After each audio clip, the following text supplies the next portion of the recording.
स्वागत है दोस्तों। नमस्कार दोस्तों, मार्केटिंग चैनल में आपका स्वागत है। दोस्तों, जैसे कि आपको पता है कि मैं रोज रोज कोई वीडियो बना के लेके आता नहीं हूँ। जब भी कुछ खास होता है या कुछ ऐसा होता है जो मुझे आपको बताना है, या जैसे ही कुछ अच्छी चीजें होती है बताने लायक, तो ही मैं आपके पास मार्केट में। आज से क्या, अभी बैंक निफ्टी का देखेंगे हम। लास्ट टाइम ये हुआ था कि बैंक निफ्टी गैप डाउन खुला, उसके बाद पूरा दिन ऐसे ही सर्वाइव किया और फिर गैप डाउन खुला, गैप फिल करके बहुत ज्यादा गिरावट देखने को मिली।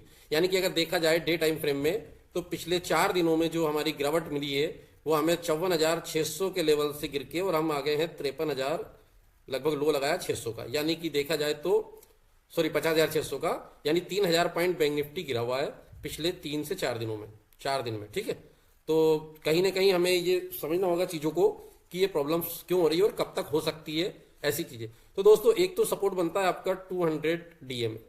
ठीक है, ये 200 दिन का मूविंग एवरेज है जो कि आ रहा है आपका 50,449 पर। ठीक है, और यहाँ पर एक ट्रेंड लाइन भी मैंने लगा रखी जो कि आपको ये दिख रही होगी। ठीक है, मैं इसको थोड़ा सा जूम आउट करता हूँ, जो कि मैंने बहुत दूर से लेके आया हूँ ट्रेंड लाइन। और जब भी मार्केट इस लेन में आया, और ये नहीं कि मैंने आज लगाई है, जो लोग पहले मेरे चैनल से जुड़े हैं वो लोग ये जानते हैं कि ये जो चैनल लाइन है बहुत पहले से लगी हुई है मेरे इस पे। तो आप ये देखिएगा, जब भी मार्केट ने इस रेंज में आया है, कभी ब्रेक भी किया होगा, लेकिन क्लोजिंग इसके नीचे नहीं दी है। ये देखिए यहाँ से, ये 2022 से चली आ रही है। ठीक है, मार्केट में आता है, फॉल आता है, नीचे आती है, लेकिन जो है इसके नीचे अभी तक उसने क्लोजिंग नहीं दी है। और ये लास्ट टाइम भी जब आया था तो ये वीकली मूविंग एवरेज में इसको टच करके और वापस आ गई थी। तो हमें ये लाइन भी आ रही है, और दूसरी बात नीचे जो है 200 डीएम है वो भी नीचे साथ में आ रहा है, तो डबल सपोर्ट बनेगा। तो मैं आपको कहूंगा कि बैंक निफ्टी में बिल्कुल डरने की जरूरत नहीं है। अगर 50,400 इस रेंज में, अगर आप 400 से 436 आ रहा है, 400 से 500 की रेंज में अगर कोई भी आपको ट्रेड मिलती है रिवर्सल की, तो आप कॉल साइड का प्लान करना इसमें ज़्यादा बेटर रहेगा। ठीक है, और यहाँ पर आपको क्या करना है, अब ये अपने को छोटी टाइम फ्रेम में देखना पड़ेगा। ठीक है, छोटी टाइम फ्रेम में देखने के लिए हमें क्या करना है, ये देखिए 2 लाइन आ रही है हमारी, एक वो आ रहा है, एक सपोर्ट आ रहा है। ये आ रहा है। अभी हम 15 मिनट के टाइम फ्रेम में अगर इस लेवल को 600 को क्लोज होगा, ठीक है, तो यहाँ ज़्यादा बड़ा कुछ नहीं मिलेगा आपको। अगर मार्केट यहीं ओपन होता है 759 पे, 800 की रेंज में, यहाँ कहीं ओपन होता है मार्केट, ठीक है, फ्लैट ओपन होता है, और फ्लैट ओपन होकर ये वाली जो कैंडल है इसका लो ब्रेक करती है, तो आपको एक 200 पॉइंट की मूवमेंट नीचे मिल सकती है। ठीक है, मैं आपको मार्क करके बताता हूँ, थोड़ा सा टाइम लग रहा है। ठीक है, चलिए, ठीक है, यहाँ पर ये अगर कैंडल क्लोज जो हुई है स्टार्ट, और इसको अगर ब्रेक करती है, ये लाइन देख लीजिएगा। ठीक है, तो यहाँ इसको ब्रेक करने के बाद ऐसे जब क्लोजिंग आ जाती है तो एक रिटेस्ट जरूर मारेगी और आपको यहाँ तक के टारगेट मिल जाएंगे। तो लगभग ये 200 पॉइंट की मूवमेंट आप पुट साइड में कैप्चर कर सकते हैं। ठीक है, अर्ली मॉर्निंग जब भी हो, और जैसे ही इस रेट पे आएगा, यहाँ से कोई भी रिवर्सल मिले आपको, रिवर्सल के साइन यहाँ आके और रिवर्सल इस तरह से दिखाए, या लास्ट जो स्विंग बना के आएगी उस स्विंग का अगर ब्रेक करती है, तो फिर आपको लंबे टारगेट यहाँ पर कॉल साइड देखने को मिल जाएंगे, क्योंकि ये मूविंग एवरेज है, जब भी इसको टच करती है अच्छे टारगेट ऊपर साइड को देती है। तो ये आप बैंक निफ्टी में ये व्यू तैयार समझ के रखिएगा। ठीक है, बैंक निफ्टी में आपको ज़्यादा डरने की जरूरत नहीं है, जो था वो हो चुका है।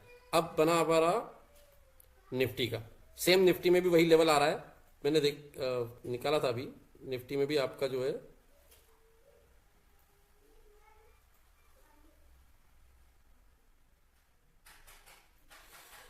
निफ्टी में भी हम लगा के चलते हैं। ये मैं वीकली मूविंग एवरेज पे काम कर रहा हूँ, और वीकली मूविंग एवरेज में ये 23,400।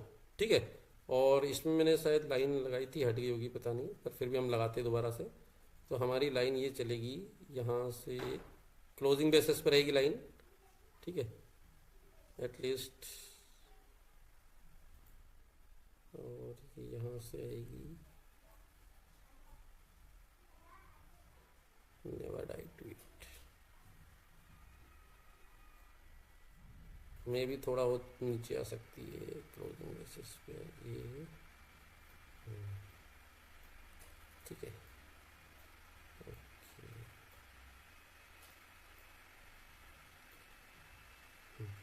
तो निफ्टी में भी ये जो 200 डीएम आ रहा है, ठीक है, उसमें वीकली मूविंग एवरेज आ रहा था, इसमें डेली मूविंग एवरेज आ रहा है 50 डीएम, सॉरी 50 डीएम आ रहा है, वो आपका रहा 23,403 पे, 23,403 पे ये आ रहा है। तो आपको यहाँ से ये जब तक ब्रेक नहीं हो प्रीवियस लो, तब तक हमें पुट साइड का सोचना नहीं है, और उसके बाद फिर यहाँ पर ये ट्रेंड लाइन आ रही है, तो एटलीस्ट हो सकता है कल को यहाँ या यहाँ कहीं से भी आपको रिवर्सल 23,300 से 400 की रेंज में से आपको रिवर्सल देखने को मिल सकता है।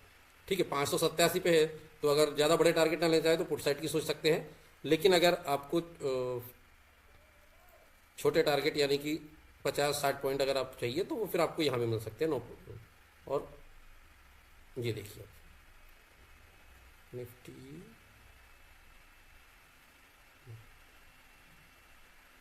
ठीक है, इस किसी रेंज से आपका निफ्टी रिवर्सल ले सकता है। और भी इसमें नीचे सपोर्ट है, बट जब तक ये टूट गया तो फिर दिक्कत वाली बात है। ठीक है, तो कोई डरने की बात नहीं है मेरे हिसाब से, क्योंकि मैंने एक चीज़ और देखी थी जो कि सबसे हैवी स्टॉक है रिलायंस। रिलायंस का मैंने यहाँ पर चार्ट देखा था और रिलायंस भी अपने वीकली मूविंग एवरेज को टेस्ट करेगा।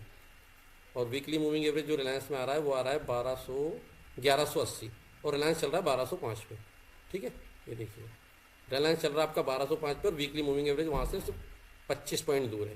तो रिलायंस में अगर ये 1180 1190 इस किसी रेंज में आपको मिले या 1180 की रेंज में मिले तो बिल्कुल आप 1180 पर रिलायंस को खरीद देंगे।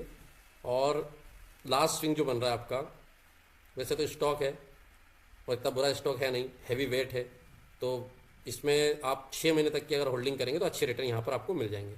ठीक है, तीसरा मैंने बताया था L&T फाइनेंस होल्डिंग,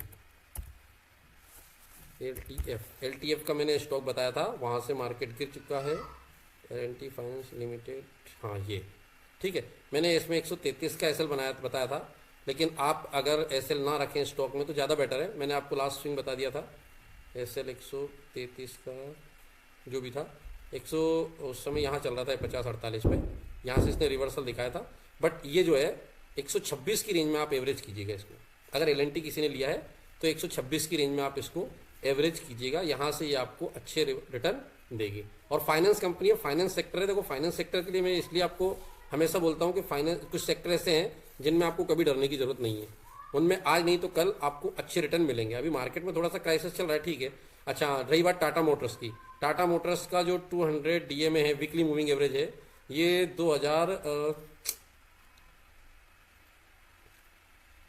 2021 के बाद से इसने टच नहीं किया है। तो टाटा मोटर्स 638 तक भी नीचे जा सकता है, मैं नहीं कह रहा हूँ कि जाएगा।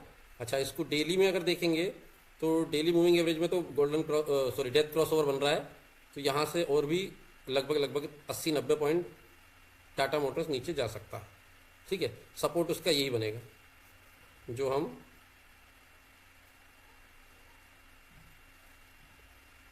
650 के लगभग, हाँ यही सपोर्ट बन रहा है उसका। ठीक है,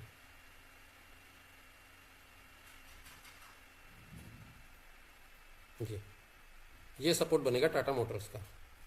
ठीक है, तो मैं भी हो सकता है यहाँ जाए, बीच में से कहीं से रिवर्सल हो जाए तो बहुत अच्छी बात है, बट उम्मीद है कि यहाँ तक अभी जब क्रॉस ओवर बना है तो यहाँ तक जा सकता है। स्विंग भी इसने ब्रेक किया है। ठीक है, और इसके बाद भी अगर किसी का कोई स्टॉक है तो आप उसको वीकली मूवी डे इस तरह के मूविंग एवरेज में या जिस ट्रेंड लाइन में वो चलता है उस ट्रेंड लाइन पे एक बार जाके चेक कर लीजिएगा। टाटा मोटर्स इतना बेकार स्टॉक भी नहीं है। ठीक है, तो बिल्कुल जिन्होंने इनमें पैसे लगाए हैं थोड़ा सा धैर्य रखें और विश्वास रखें। और एक कहावत आपने सुनी होगी कि मार्केट और इंसान एक दिन ऊपर ही जाएगा। तो जो आपने ले लिया है, डरिए नहीं, आज नहीं तो कल आपको उसमें अच्छे रिटर्न देखने को मिलेंगे। ठीक है, ये देखिए भैया, ये भी यहीं कह रही है लाइन हमारी, क्या कह रही है लाइन हमारी, ये कह रही है लाइन हमारी, यहीं क्रॉस ओवर बन रहा है आपका 637, लगभग इस रेंज तक आ सकता है। ठीक है, वो 2 दिन में आए 10 दिन में आए, बट इस रेंज में आ सकता है। और इस रेंज में जब आएगा तो आप यहाँ से धड़ल्ले से अच्छे से दिल थाम के इसमें बाइंग कीजिएगा, जिसने नहीं किया है वो, और जिसने कर लिया है वो अभी थोड़ा बैठे, इस किसी रेंज में आता है तो फिर यहाँ पर आप जो है इसको एवरेज बनाइएगा। ठीक है सर, बाकी अगर किसी को कुछ समझना है तो मुझसे मैसेज कर सकता है। अगर आप चाहते कंटिन्यूली मैं आपको सपोर्ट करूँ, या जैसे मैं ऑप्शन में भी गाइड करता हूँ, तो जैसे कंटिन्यू अगर आप मेरे सपोर्ट करूँ तो आपको मेरे लिंक से LIS Blue में डीमेट अकाउंट ओपन करना पड़ेगा और उसी अकाउंट में आपको ट्रेड करनी पड़ेगी। ठीक है, जो लोग ट्रेड करते हैं मैं उनको प्रॉपरली गाइड करता हूँ और उनको जो है हर चीज़ के बारे में अपडेट करता रहता हूँ। तो जो भी अगर आप चाहते हैं कि मैं आपको प्रॉपरली गाइड करूँ, प्रॉपरली आपको सब चीज़ें बताऊँ, तो आपको जो है मेरे लिंक से डीमेट ओपन करके उसमें ट्रेड करना है। बाकी किसी तरह की कोई फीस मैं किसी से नहीं लेता, जितना भी सिखा सकता हूँ फ्री में सिखाता हूँ। ठीक है, मैं किसी से कोई पैसा नहीं लगता, क्योंकि शेयर मार्केट रिस्क है भाई। तो हर व्यक्ति को पता है कि शेयर मार्केट जोखिम के अधीन है। तो यहाँ पर वैसे ही आप लोग रिस्क में रहते हैं, मैं ऊपर से आपसे अगर और भी पैसा मांगूँ या ये करूँ वो करूँ तो मुझे शोभा नहीं देता। तो इसलिए दोस्तों, अगर आप चाहते हैं कि मेरे से काम करना है तो फिर आपको मेरे लिंक से डीमेट ओपन करके उसमें ट्रेड करना पड़ेगा। दूसरी बात, मैं किसी से कोई चार्ज नहीं लेता किसी भी तरह का। और शेयर मार्केट में कहते हैं ना, जोखिम के अधीन है और अपना निवेश सोच समझ के करें। तो मैं सिर्फ आपको एक सलाह देता हूँ, हो सकता है शेयर मार्केट में होगा, ये मैंने कभी नहीं बोला है कि यहाँ तक जा सकता है, यहाँ से आ सकता है, यहाँ से वहां तक जा सकता है। ठीक है, तो अपना रिस्क खुद समझकर और फिर अपने रिस्क पे काम करें। धन्यवाद। जय हिंद, जय भारत।